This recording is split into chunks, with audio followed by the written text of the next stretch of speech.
Dans les vidéos précédentes, nous avons vu comment réaliser des calculs stoïchiométriques. Eh bien, nous allons maintenant les utiliser dans des conditions dites non stoïchiométriques, c'est-à-dire où nous n'avons pas utilisé la quantité exacte de molécules d'un réactif 1 pour réagir avec les molécules présentes du réactif 2. Il y aura donc un excès d'une substance qui ne sera pas utilisée complètement, d'un réactif qui ne sera pas utilisé complètement, et un réactif dit limitant qui lui sera entièrement consommé et qui donc arrêtera la réaction. Nous allons montrer comment calculer la quantité du réactif en excès restante à la fin de la réaction, mais aussi comment déterminer la quantité de chacun des produits créés.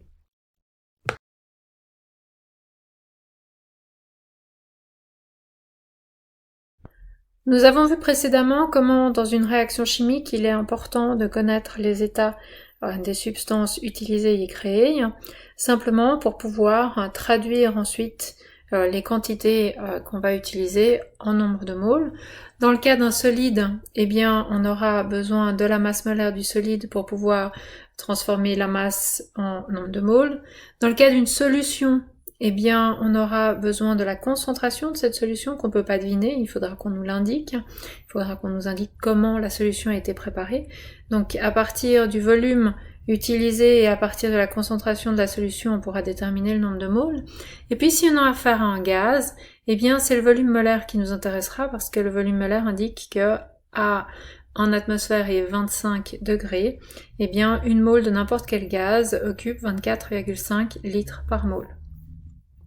Parfois, les autres relations pourront être intéressantes. Dans le cas, par exemple, d'un gaz, il se peut que l'on pèse le gaz plutôt que de mesurer le volume de ce gaz. Par contre, certaines n'ont absolument aucun sens. Dans le cas, par exemple, d'une solution aqueuse, parler d'un volume de gaz, ça n'a absolument aucun sens. Nous avons vu également comment, dans une réaction, les coefficients stoïchiométriques ont un sens et nous indiquent les proportions dans lesquelles les substances vont devoir être utilisées. Lors d'une réaction stoïchiométrique, un atome de zinc doit être utilisé pour faire réagir 2 molécules ici de HCl, ou une mole de zinc réagira avec 2 moles de HCl.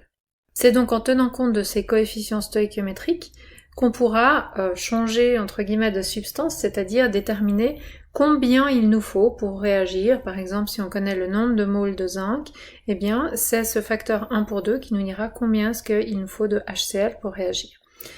Et c'est également ces proportions qui nous dira combien de ZnCl2 seront créés ou combien d'hydrogènes seront créés.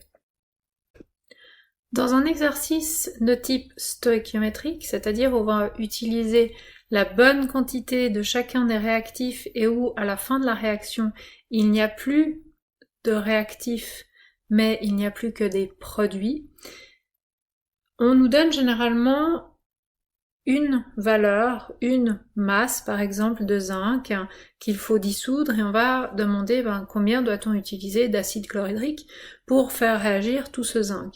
Et en plus, on demandera peut-être combien d'hydrogène sera formé ou de chlorure de zinc sera formé. Ce type d'exercice où une seule valeur est donnée est un exercice de type dit stoïchiométrique. Il existe un autre type de problème, un cas où on va mélanger une certaine quantité de zinc avec une certaine quantité de HCl. Mais on n'a pas forcément calculé pour prendre exactement la bonne quantité de HCl.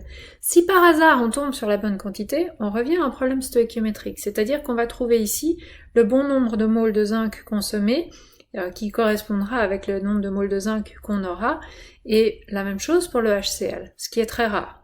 Généralement, quand on a deux valeurs, une pour le zinc et une pour le HCl, mais ce qui va se passer, c'est qu'il y a une des deux substances qui sera en trop. On parlera alors d'un excès. Et donc, la conséquence de ceci, c'est qu'à la fin, on aura nos produits, mais en plus, il restera alors soit du HCl, si c'était lui qui était en excès, soit du zinc, si c'était lui qui était en excès. Mais on n'aura pas, comme dans le cas stoïchiométrique, que des produits restants, mais on aura en plus un réactif qui va, entre guillemets, s'ajouter. Pour résoudre un problème de type non stoïchiométrique, Ce qu'il va falloir faire, c'est effectuer un premier calcul afin de déterminer quelle est la substance qui est en excès et dont la masse ou le volume ne sera pas entièrement utilisé, et la substance qui sera, elle, dite limitante, c'est-à-dire qui sera entièrement consommée. Donc nous avons ici un exemple où nous avons une masse de zinc effective qui nous est donnée, celle qui est utilisée pour l'expérience, et un volume de HCl effectif qui nous est donné. Ce qu'il va falloir, c'est chercher la masse de zinc nécessaire pour travailler avec le volume de HCl effectif, et on va comparer cette masse de zinc nécessaire à la masse de zinc effective. Si la masse de zinc nécessaire est plus petite que la masse de zinc effective, cela signifie qu'il va nous rester quelque chose à la fin et que nous avons un excès. Par contre, si nous avons une masse de zinc nécessaire qui est plus grande, ça veut dire qu'il n'y a pas assez de zinc pour pouvoir faire réagir tout le HCl. Dans ce cas-là, on aura un zinc qui sera limitant. Et le calcul devra être fait dans l'autre sens, c'est-à-dire que nous allons partir de cette masse de zinc effective pour dire j'ai cette masse de zinc là, donc ce nombre de moles là, je peux faire réagir ce nombre de moles de HCl exactement, et je vais obtenir donc que je dois utiliser ce volume là. Et si c'est le HCl qui est en excès, eh bien à ce moment-là, ça veut dire que le volume effectif sera plus important que le volume nécessaire, et qu'on ne va pas consommer tout le HCl dissous. En résumé, il y a 3 cas. Le cas où vous tombez sur quelque chose où la masse ou le volume effectif est égal à la masse ou au volume nécessaire. À ce moment-là, vous êtes dans des conditions stoïchiométriques, il ne restera plus de réactif à la fin de la réaction, vous aurez tout consommé. Le cas où vous trouvez que la masse effective, donc celle utilisée pendant la réaction, est plus grande que la masse dont on avait besoin, eh bien à ce moment-là, vous avez affaire à la substance en excès. Cette substance est en excès, ça veut dire qu'il va rester la différence entre ce que l'on a effectivement et ce qu'il sera utilisé. Si vous avez le cas inverse, c'est-à-dire que vous avez une masse effective qui est plus petite que la masse nécessaire, eh bien à ce moment-là, ça signifie que vous ne pourrez pas tout faire réagir et que vous avez ici affaire au limitant. La différence, c'est ce qui manque pour consommer l'autre entièrement. C'est pas quelque chose qu'on calcule souvent. Généralement, c'est plus intéressant de savoir ce qui va rester à la fin plutôt que ce qu'il aurait manqué pour tout consommer. Encore que c'est aussi une question qu'on peut vous poser. Voyons enfin 3 illustrations moléculaires des cas possibles pour cette réaction entre le zinc et l'acide chlorhydrique. Premier cas, les réactifs sont en conditions stoïchiométriques, c'est-à-dire que nous avons un rapport de 1 atome de zinc pour 2 molécules de HCl. Ici, le HCl est sous forme de solution aqueuse, c'est pourquoi nous trouvons les H+, dissociés des Cl-, donc ici les Cl-, les H+. Et on voit les molécules d'eau qui ne participent pas à la réaction. Vous trouvez ici 3 zinc. Si j'ai un rapport de 1 pour 2, ça veut dire que si j'ai 3 atomes de zinc, je dois avoir 6 molécules de HCl. C'est bien ce que j'ai ici, 1, 2, 3, 4, 5, 6, Cl- et autant de H+. Une fois que la réaction aura eu lieu, vu que je suis aux conditions stoïchiométriques, eh bien, il n'y aura plus de Zn, c'est le cas dans mon dessin, et il n'y a plus non plus de HCl. Je n'ai plus que du ZnCl2, en l'occurrence, la stoïchiométrie est de 1 pour 1 avec le zinc, donc comme j'avais 3 zinc, j'ai 3 ZnCl2. Et puis, j'ai également de l'hydrogène, du dihydrogène qui est relâché, aussi avec une stoïchiométrie de 1 pour 1, donc je trouve les 3 molécules qui ont été produites. On est dans un cas stoïchiométrique, il n'y a plus de réactif. Second cas possible, eh bien, j'ai mis trop de zinc. Ce qui va se passer, c'est que le zinc va être utilisé dans les proportions qui sont données par l'équation. C'est-à-dire que je manque de HCl, je n'ai que 6 HCl. 6 HCl ne peuvent consommer que 3 zinc. Donc seuls 3 zinc vont disparaître et former 3 ZnCl2. Ça va former également 3 H2, mais il va rester à la fin du zinc qui est en excès. Il est également possible d'avoir du HCl en excès. À ce moment-là, ce qui va nous rester, eh bien, c'est le HCl dissous dans la solution. Ici, il est en trop. Donc, on voit que les 3 zinc qui sont du coup limitants vont être transformés en ZnCl2 et vont disparaître. Par contre, il reste notre excès qui cette fois est le HCl, donc on retrouve les ions H+, et les Cl- en solution. Et puis on voit également qu'on a du H2 qui a été créé.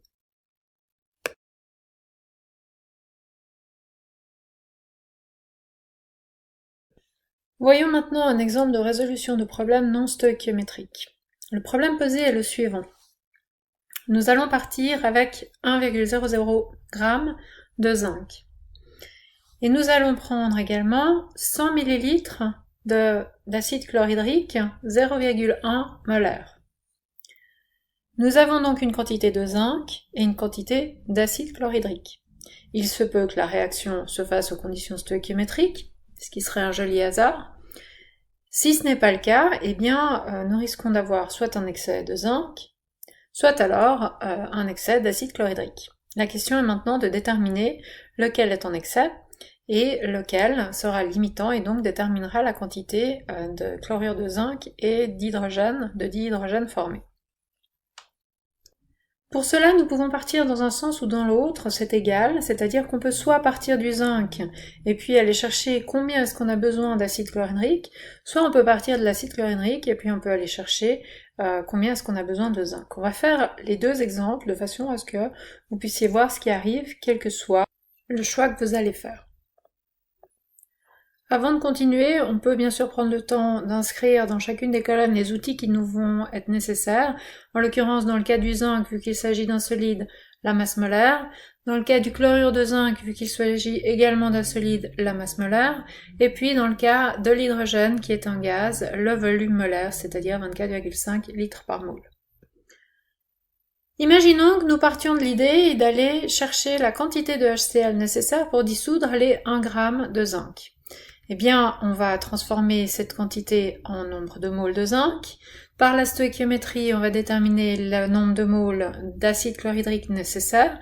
Et enfin, on pourra chercher la quantité de HCl 0,1 molaire nécessaire pour dissoudre les 1 g de zinc. En l'occurrence, en faisant ce calcul, on trouvera qu'il faut 306 ml de HCl pour dissoudre les 1 g de zinc. Cela signifie qu'on n'a pas assez de HCl. Si on n'a pas assez de HCl, ça veut dire que c'est lui le limitant, ça veut dire qu'on va dissoudre moins de 1 g en l'occurrence et qu'il va rester du zinc et que le zinc, lui, sera en excès. Le hasard peut nous amener à faire la démarche dans l'autre sens. À ce moment-là, on va partir des 100 ml de HCl et puis on va se demander combien de zinc ces 100 ml de HCl sont capables de faire réagir. Donc on va chercher le nombre de moles de HCl, on va par la stoichiométrie déterminer combien de moles de zinc on sera capable de faire réagir, et puis grâce à la masse molaire, on calculera la masse de zinc que l'on pourra dissoudre, et on va trouver 0,327 g. Cela signifie que j'ai plus de zinc que le HCl n'est capable de faire réagir. En résumé, le zinc sera en excès et le HCl sera limitant. J'ai donc trouvé la même conclusion que précédemment. Cela signifie que je peux au hasard choisir d'aller dans un sens ou dans l'autre, je vais arriver à la même conclusion. Connaître le limitant permet de connaître dans quelle proportion va se faire la réaction, puisque une fois que tout le limitant sera consommé, la réaction va s'arrêter. C'est donc la quantité de limitant qui va déterminer la quantité de produits qui vont être créés. La quantité d'excès n'est pas intéressante si on la prend dans son entièreté, puisqu'il y en a une partie qui va être consommée et une autre partie qui ne sera pas consommée.